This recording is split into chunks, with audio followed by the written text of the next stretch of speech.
Okay, let's dive into this. Today, we're taking a really fascinating journey into Chapter 2 of our physics exploration, Electrostatic Potential and Capacitance.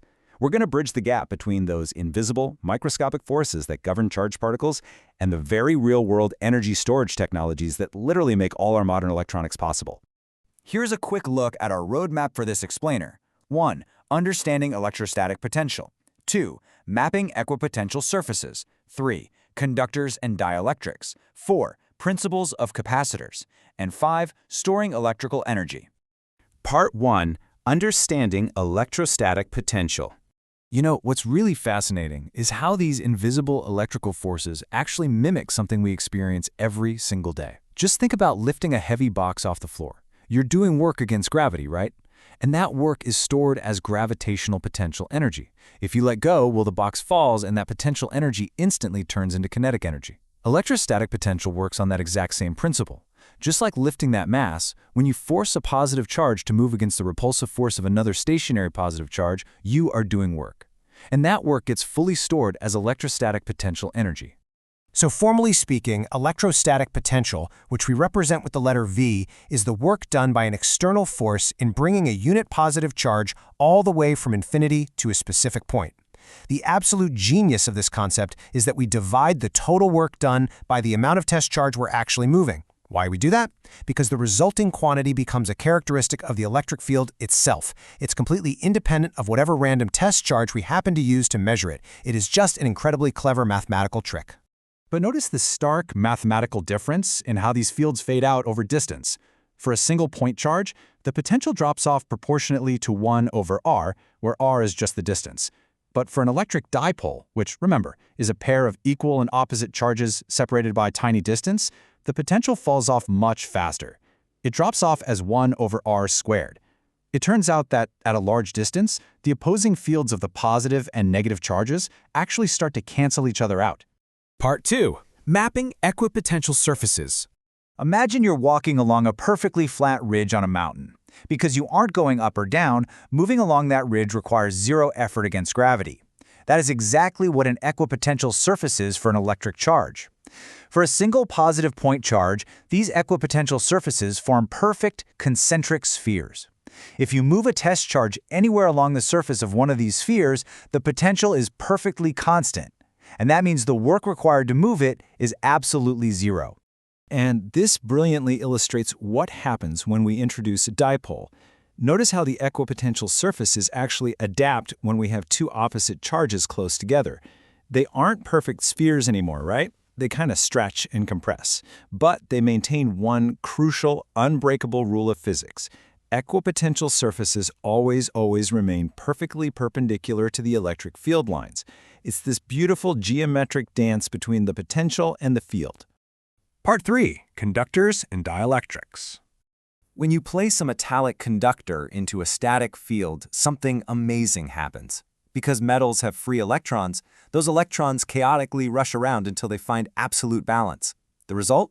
They perfectly cancel out the internal electric field, making it exactly zero. All the excess charge moves purely to the surface, and the electrostatic potential becomes totally constant throughout the entire volume.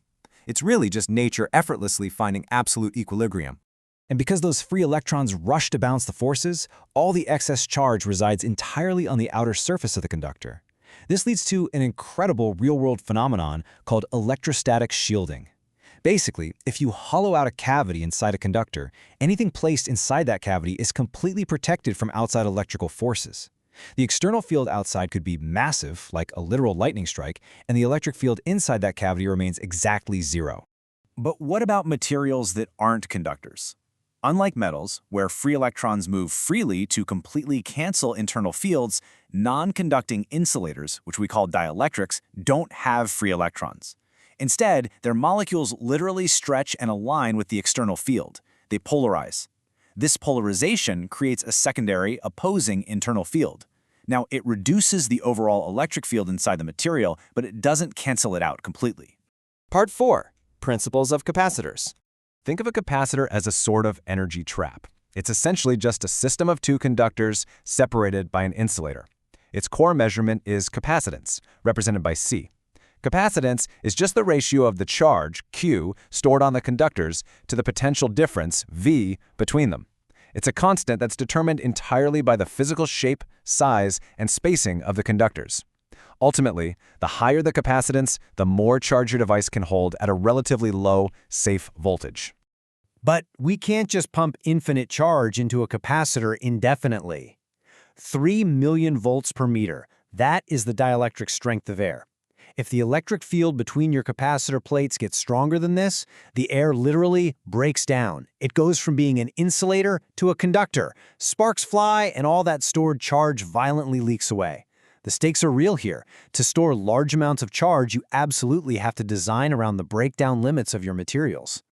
So how do engineers artificially boost a capacitor's ability to store charge without causing a bunch of sparks? Well, they walk through these brilliant steps. First, they insert a dielectric material, like a specific plastic or ceramic, right between the parallel plates. Second, the molecules in that dielectric polarize. Third, as we just learned earlier, this polarization artificially reduces the internal electric field. And fourth, because the field and the potential are reduced for the exact same amount of charge, the overall capacitance dramatically increases by a factor of K, which is the dielectric constant of the material. It's like an elegant engineering cheat code. Part 5. Storing electrical energy. In real circuits, we rarely use just one isolated capacitor, but how you wire them together changes everything. If you wire them end-to-end in series, they share the charge, but your overall effective capacitance actually drops. But side by side in parallel, they share the exact same potential difference, and their storage capabilities simply add up algebraically, drastically increasing your total storage capability. So what does this stored energy actually look like? Well, the energy stored equals 1/2 Q squared over C. But remember, this energy isn't just some abstract number sitting in a textbook. It is fundamentally and physically stored within the electric field we've been tracking this entire explainer. The electric field between the plates itself is what actually holds the potential energy.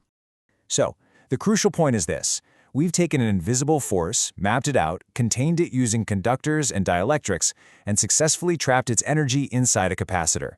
We've totally mastered how to store electrostatic energy in a rigid, static field. But I want to leave you with this final provocative thought. What happens when we unleash these static charges? What actually happens when we allow this trapped energy to flow continuously through a wire? Well, that sparks the entirely different world of current electricity. Keep exploring, and thanks for joining me for this explainer.